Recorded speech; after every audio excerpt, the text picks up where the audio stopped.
जय श्री राधे कृष्णा।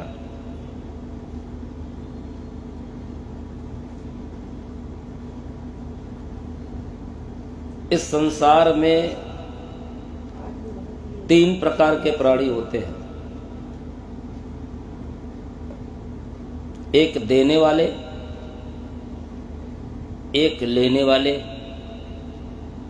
और एक होते हैं बांटने वाले।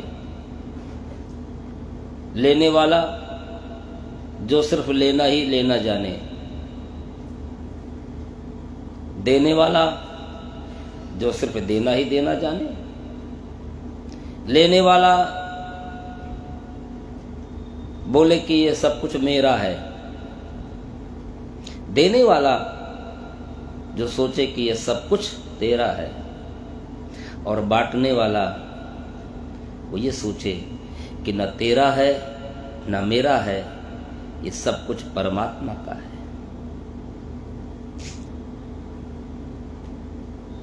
इस दुनिया में 3 प्रकार के लोग होते हैं।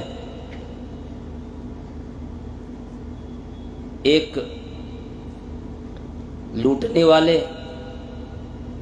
एक लुटाने वाले और एक होते हैं लुटने वाले।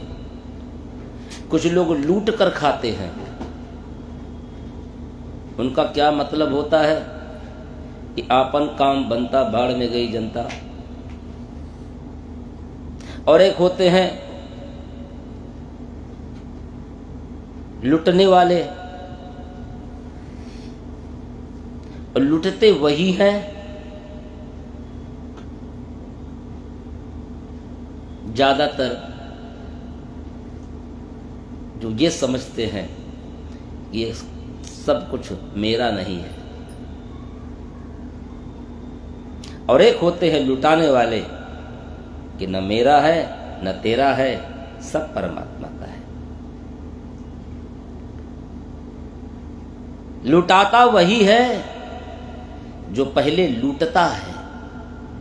लूटना कोई बुरी बात नहीं है, लूटो, लेकिन लूट करके लुटा दो। भगवान राम का जब प्राकट्य हुआ था अयोध्या में, तो दशरथ जी ने लुटाया और अयोध्या की जनता ने लूटा, लेकिन लूट करके कोई भी अपने पास नहीं रखा। जिसने भी लूटा उसने भी लुटा दिया।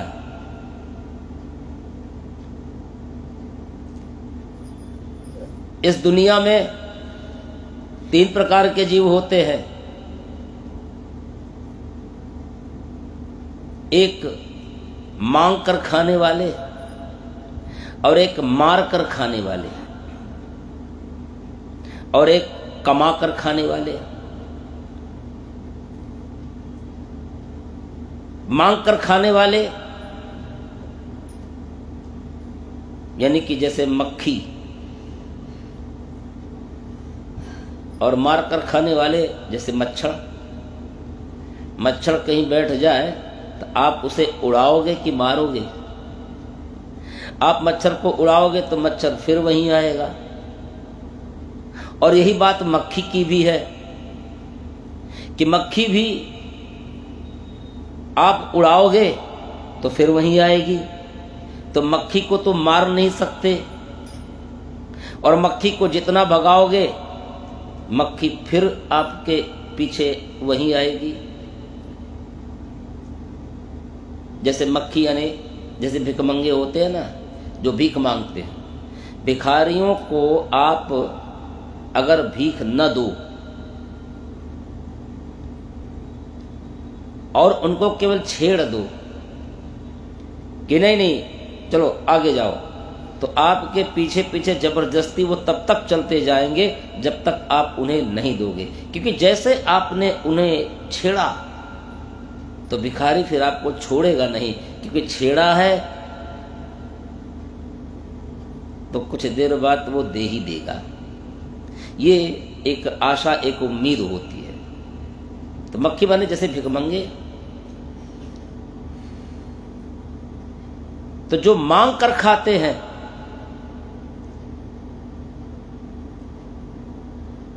वो क्या सोचते हैं ये न मेरा है न तेरा है।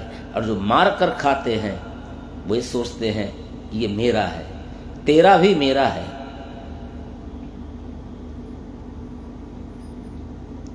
अच्छा, कुछ लोग ऐसे भी होते हैं जो हमेशा हर काम में फायदा ढूंढते हैं। हर काम में कोई भी काम करना हो तो फायदा ढूंढते हैं। इसमें क्या फायदा है? कोई काम के लिए आप किसी से कहो कि भैया आप ये काम करो, तो आप तुरंत पूछेंगे क्या? अच्छा, इसमें फायदा क्या है? आज की कथा उन्हीं के लिए है जो हर बात में अपना फायदा ढूंढते हैं। अच्छा, ये बताइए, अच्छे काम को जब हम करते हैं तो उसमें हम फायदा ढूंढते हैं, लेकिन जब कोई बुरा काम हम करते हैं, कोई गलत काम करते हैं, तो उसमें कोई फायदा ढूंढते हैं? उस काम को तो हम तुरंत कर जाते हैं। फायदा ढूंढना होता है जब कोई अच्छा काम करना होता है। अच्छा, चलो कथा सुनने, इससे क्या फायदा? चलो जरा गुरु जी के पास चले चले, अच्छा उससे क्या फायदा? फला जगह भंडारा हो रहा है, वहां कुछ चंदा दे दीजिए, अच्छा उससे हमको क्या फायदा? कहीं हवन हो रहा हो, चलो वहां कुछ दान कर दो, हवन वन कर लो, अच्छा हवन करने से फिर क्या फायदा? किसी ज्योतिषी के पास व्यक्ति जाता है, क्यों जाता है? फायदे के लिए ही तो जाता है कि चले ज्योतिषी जी को जरा हाथ दिखा दें। तो हाथ दिखाने से क्या फायदा? कुंडली दिखाने से क्या फायदा? वे हर बात में फायदा ढूंढते हैं।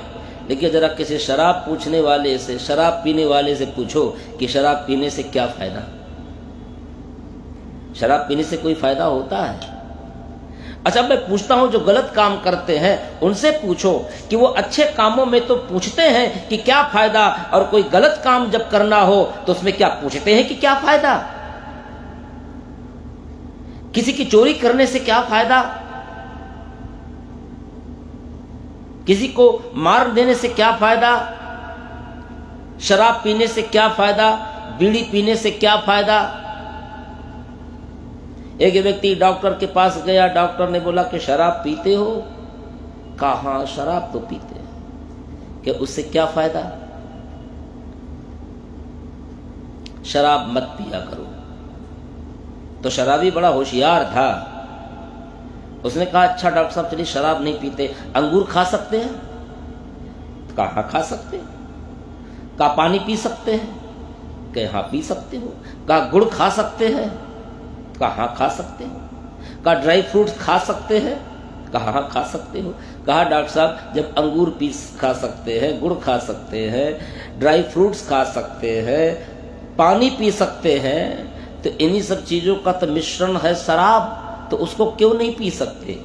लेकिन डॉक्टर भी बड़ा चालाक था, उसने कहा एक बात बताओ, बात तो सही कह रहे हो कि शराब में अंगूर होती है, गुड़ होता है, पानी होता है, ड्राई फ्रूट्स होते हैं, उसी से बनती है शराब, तो ये सब चीज खा सकते हैं लेकिन शराब नहीं पी सकते। लेकिन एक बात बताओ कि तुम नीचे की बिल्डिंग के नीचे खड़े रहो और ऊपर हम बिल्डिंग पर खड़े होकर ऊपर से नीचे तुम्हारे सर पर एक गिलास मिट्टी डालें तो चोट लगेगी? तो कहा डॉक्टर साहब मिट्टी डालने से कौन सी चोट लगेगी? कहा अगर एक गिलास पानी डाल दें तो चोट लगेगी? कहा डॉक्टर साहब उससे क्या चोट लगेगी? कहा अगर उसी मिट्टी में एक गिलास पानी डालकर उस मिट्टी को गर्म करके उसका ईंटा बना दें और फिर उस ईंटे से तुमको ऊपर से फेंके तो ईंटे से चोट लगेगी? तो बंधुओं, हर जितनी बुरी आदतें हैं, हर जितनी बुरी चीजें से हैं, उनसे कोई फायदा नहीं होता सिवा नुकसान के। सिगरेट पीने से क्या फायदा होता है आप बताओ? शराब पीने से क्या फायदा होता है आप बताओ? चरस पीने से क्या फायदा होता है? अफीम खाने से क्या फायदा होता है? हर जितनी बुरी लत है उस बुरी लत के करने से क्या फायदा होता है? और जब कोई अच्छा काम करने चलो तो पूछते हो कि क्या फायदा होता है? इस संबंध में एक सुंदर सी कथा है कि एक व्यक्ति था, वो जीवन भर जितने भी गलत काम वो करता था, जीवन में उसने एक भी काम अच्छा नहीं किया, सारी बुरी आदतें उसके अंदर, एक भी अच्छी आदतें। और भगवान का नाम लेना तो दूर, भगवान की तरफ झांकता तो नहीं था, इतना नास्तिक व्यक्ति था वो। घर वाले उसे बड़े परेशान। एक जगह कथा हो रही थी, महाराज जी कथा सुना रहे थे, परिवार वालों ने सोचा कि जरा महाराज जी के पास ले चलें, शायद कुछ कृपा हो जाए। उस व्यक्ति को लेकर के महाराज जी के पास गए। महाराज जी से बोला कि गुरुदेव, ये घर का सबसे बड़ा नालायक बेटा है, ये कोई भी अच्छा काम नहीं करता, कोई भी काम करे, अच्छा करने को कहें तो कहता है उससे क्या फायदा, और हर बुरे काम ये करता है। कोई भी ऐसा काम इसने अच्छा आज तक अपने जीवन में नहीं किया, हमेशा इसने बुरे काम ही किए। कुछ आपकी कृपा हो जाती। महाराज जी ने उस व्यक्ति को बुलाया, कहा कि जीवन में तुमने कभी कोई अच्छा काम नहीं किया। कहा कि कोई अच्छा काम करने से क्या फायदा। महाराज जी मुस्कुराए कि अच्छा चलो कोई बात नहीं, एक काम करो, इसको मेरे पास छोड़ दो और आप लोग चले जाओ। उसने कहा देखो महाराज जी, आप अपने पास मुझे रखना चाह रहे हो, सोच रहे हो कोई अच्छा काम कराओगे। एक बात सुन लो, मैं कोई भी अच्छा काम करने वाला हूं नहीं। और ये मत सोचना कि तुम अपने पास रखोगे, मुझे राम राम कहना कहलवाओगे, मैं राम राम कहने लग जाऊंगा। राम राम कहना तो दूर की बात, मैं राम को मानता तक नहीं हूं। कहा कोई बात नहीं है, तुम मत मानो राम को, मत लेना तुम राम का नाम, मेरे पास रहो, जो मर्जी सो करो। कहा कोई गलत काम करूंगा तो आप रोकोगे? कहा बिल्कुल नहीं रोकूंगा। तुम काम वही करो जो तुम काम अपने घर पर करते हो, बस केवल मेरे साथ रहो। जहां जहां मैं जाऊं वहां वहां तुम जाओ, और जो मर्जी सो करो। तो उसने कहा फिर तब तो कोई दिक्कत नहीं, कोई परेशानी नहीं, खाना पीना का सब मिलेगा मस्ती के साथ, जो मर्जी जो खाओ, जो तुम्हारी इच्छा हो। तो तिनका से अच्छा और क्या काम हो सकता है। घर वाले छोड़कर चले गए, महाराज जी उसको अपने पास रख लिए। अब वो गलत काम तो करता ही था, मंदिर में भी बैठा रहे, महाराज जी के पास बैठा रहे, गलत काम करे, लोग रोके टोके। तो महाराज जी बोले करने दो। देखो कोई आदमी गलत काम अगर करे, आप उस व्यक्ति को उस गलत काम को करने से जितना रोकोगे, वो व्यक्ति उतना ही ज्यादा उस गलत काम को करेगा। किसी गलत काम को रोकने से वो काम रुकता नहीं है। एक दिन समय ऐसा आता है, परमात्मा की कृपा हो जाती है जब, तो गलत काम करना वो खुद पे खुद बंद कर देगा। और ऐसी ही कृपा एक दिन इस व्यक्ति के ऊपर हुई। गुरुदेव ने कहा कि बेटा आज तुमको हमारे साथ जंगल में चलना है। कहा चलो, जहां ले जाओ वहां चलो, हमको तो अपना वही काम करना है। महाराज जी उसको एक जंगल में ले गए, वन में। कहा देखो अब मेरे पास तुम बैठो।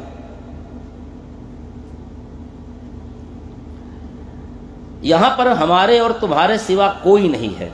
कहा कोई बात नहीं। कहा आज तुम मेरे कहने से एक बार राम का नाम ले लो। कहा महाराज जी राम का नाम तो मैं कभी लूंगा नहीं, मैंने आपसे पहले ही बोला था। कहा अरे चलो मेरे कहने से एक बार तो ले लो, फिर दोबारा जीवन में कभी तुम राम का नाम मत लेना। कहा महाराज जी आप बहुत जिद कर रहे हो, अच्छा एक बात बताओ।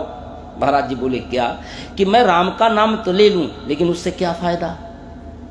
महाराज जी मुस्कुराए कि इससे जो भी फायदा हो, तुम इस फायदे के बारे में सोचो ही नहीं। तुम राम का नाम लो, और जब भी तुमसे कोई फायदे की बात पूछे तो तुम ये मत कहना कि इससे क्या फायदा, केवल इतना ही कहना इसका फल क्या होता है।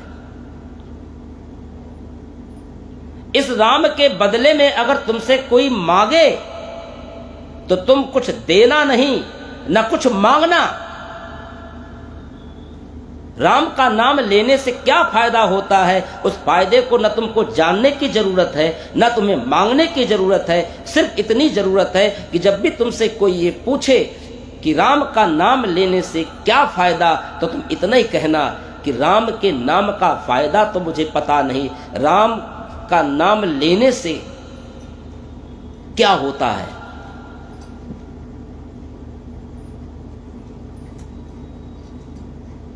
उसने कहा चलो फिर कोई बात नहीं। उसने एक बार राम लिया। नाम क्या? श्री राम। और फिर अपना गलत काम करना चालू। अंत में जब उसकी मृत्यु हुई और यमलोक जब पहुंचा तो यमदूतों ने जब उसका रजिस्टर निकाला, यमराज ने जब रजिस्टर देखा तो उस रजिस्टर में सारा गलत काम भरा पड़ा। यमदूतों से यमराज ने कहा कि देखो इसने जीवन में क्या काम किए हैं।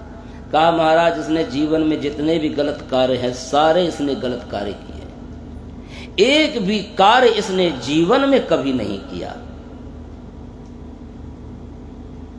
जीवन में कभी इसने कोई भी अच्छा कार्य नहीं किया। जीवन भर इसने जितने भी गलत कार्य थे सारे गलत कार्य करता रहा।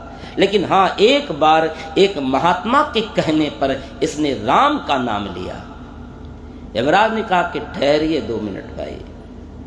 उसको बुलाया, कहा देखो भाई जीवन में तुमने सारे गलत काम किए तो ये तो तुमको नरक मिलेगा ही मिलेगा, लेकिन तुमने एक बार राम का नाम लिया है तो इसके बदले में तुमको क्या चाहिए मांग लो।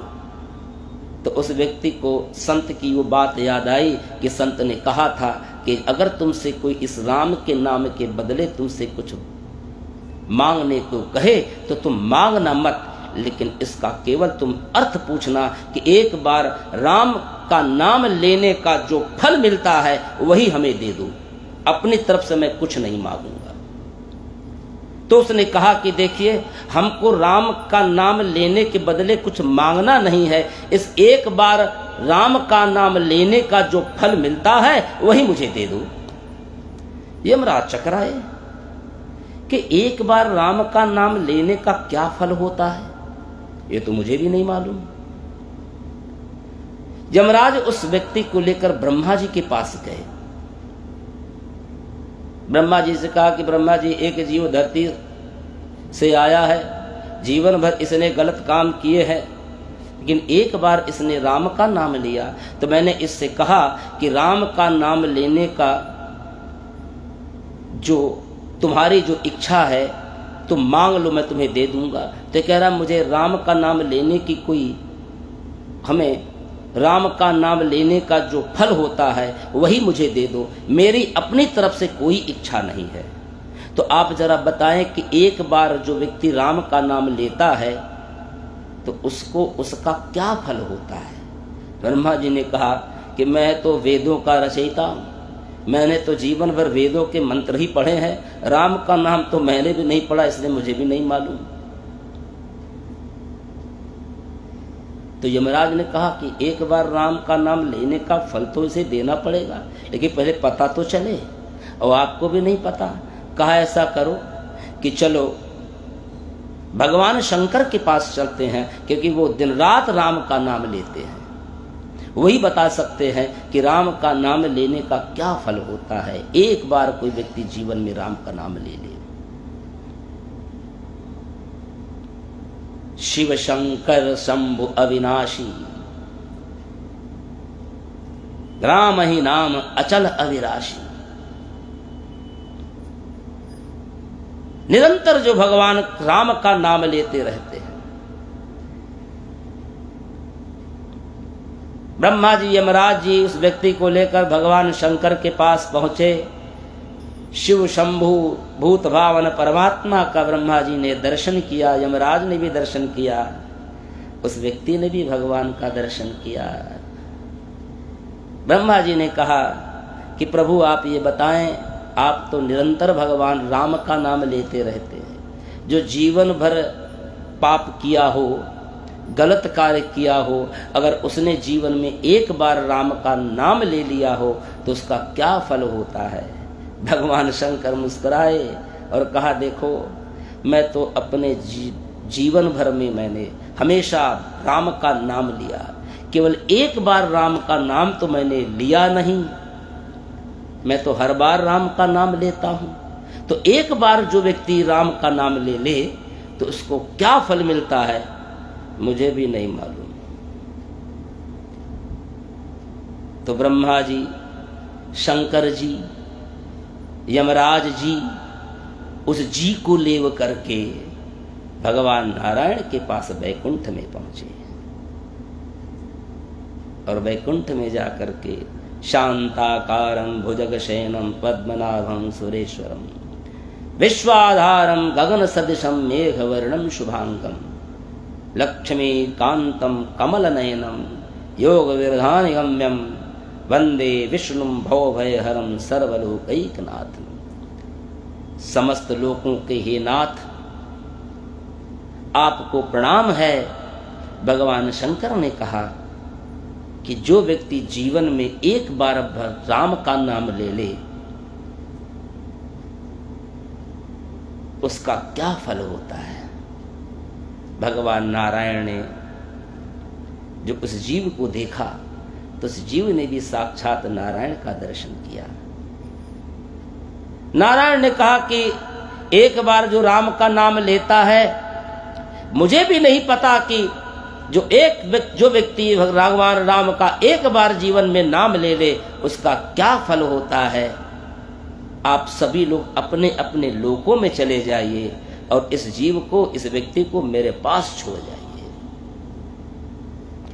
भगवान शंकर अपने लोक में चले गए, ब्रह्मा ब्रह्मलोक में चले गए, यमराज यमलोक में चले गए।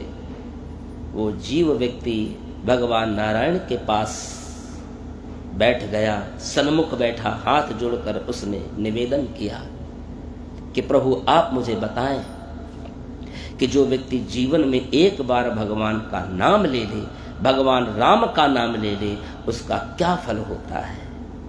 नारायण मुस्कुराए कि बेटा आज तू मेरे सन्मुख खड़ा है, आज तो मेरे सन्मुख साक्षात मेरा दर्शन कर रहा है। जिस दर्शन को पाने के लिए बड़े बड़े योगी, बड़े बड़े ज्ञानी, बड़े बड़े अमलात्मा, दैवज्ञ, वैदज्ञ सहस्त्रों शताब्दियों से, वर्षों से नाक दबाए एक पैर पर खड़े रहते हैं, उनको मेरा साक्षात दर्शन जल्दी नहीं होता। तूने तो एक बार भगवान राम का नाम लिया और देख उसी राम के नाम का फल का प्रताप है कि आज तू मुझे साक्षात मेरा दर्शन कर रहा है। अब इससे बड़ा और क्या फल होगा। ये संत की कृपा उस व्यक्ति पर हुई कि जिसने जीवन भर गलत काम किया, लेकिन एक संत के कहने पर उसने एक बार राम का नाम लिया। परिणाम ये निकला कि आज वो नारायण के सम्मुख साक्षात नारायण का दर्शन करने का उस जीव को सौभाग्य प्राप्त हुआ। यही भगवान के राम के नाम का लेने का फल है कि जाने अनजाने में आपसे कहीं कोई अच्छा कार्य हो गया हो और कभी आपने उस कार्य को किया न हो, कभी उस कार्य का बखान न किया हो, तो वो उसी तरह से सुरक्षित हो जाता है और उसका फल आपको जीवन में मिल जाता है। तो बंधुओं, हम लोग इस कथा से यही शिक्षा लें कि किसी भी काम को करो उसमें फायदा मत ढूंढो। आप ये सोच कर करो कि मेरा कर्तव्य है, परमात्मा की कृपा हो रही है कि आज मुझसे परमात्मा ये कार्य करवा रहा है। कोई भी अच्छे कार्य करिए, बिना फायदे के करिए, बिना स्वार्थ के करिए।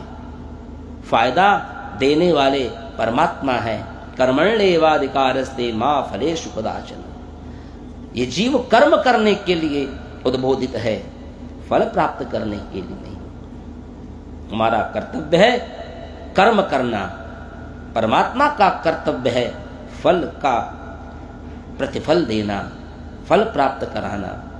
तो इस कथा के द्वारा हम सभी लोग हमेशा कभी भी अपने फायदे और नुकसान की बात ना सोचते हुए सत्कर्म करें, अच्छे कर्म करें, जिससे कि भी हमारा भी जीवन धन्य हो जाए। जय श्री राधे कृष्ण।